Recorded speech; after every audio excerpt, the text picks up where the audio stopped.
Ang susunod na programa ay rated PG. Ito ay nangangailangan ng patnubay at gabay ng magulang para sa mga batang manonood. Warning. The following content may contain elements that are not suitable for some audiences. Viewer discretion is advised. Ground at Old Pudu Jail collapses for the second time in 10 years. Netizens claim it's haunted.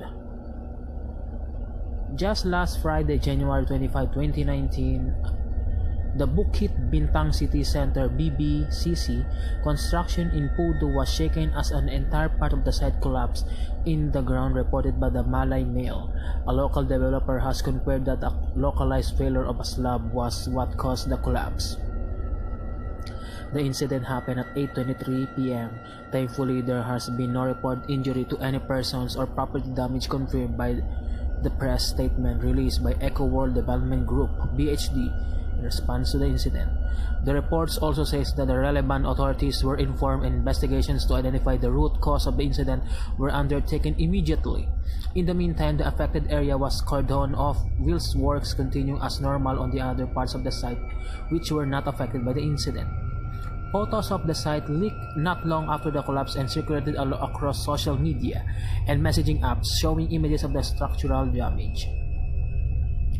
The BBCC development is swooping rupees 8.7 billion Malaysian dollars to 6.7 million square feet project, including a massive retail mall, concert hall, 2 luxury hotels, and premium service apartments.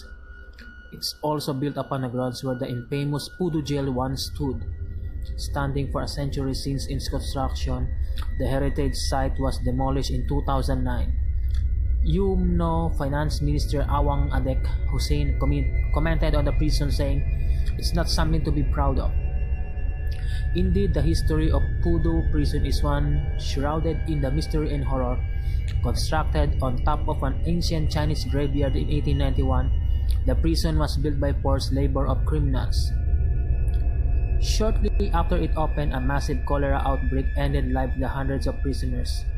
The plague was traced to the well left over from the graveyard. Where the deceased were buried, Pudu prison would quickly gain a reputation of being haunted, with inmates allegedly hearing crying and screams in the night. If that wasn't enough, the prison administered many severe punishments, from caning to executions. Many hardened criminals met their end at the gallows of the Pudu prison during the Japanese occupation in World War II.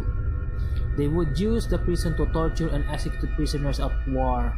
All of this would add to the eerie history of the prison, with reports of ghostly sightings rife amongst the prisoners, staff, and nearby locals. Some netizens believe the land is cursed and even suggested that its dark history might have had a part to play in the collapse.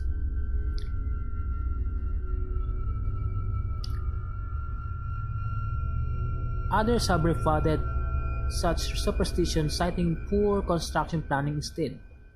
Well, guess it's one of those things we'll never knew.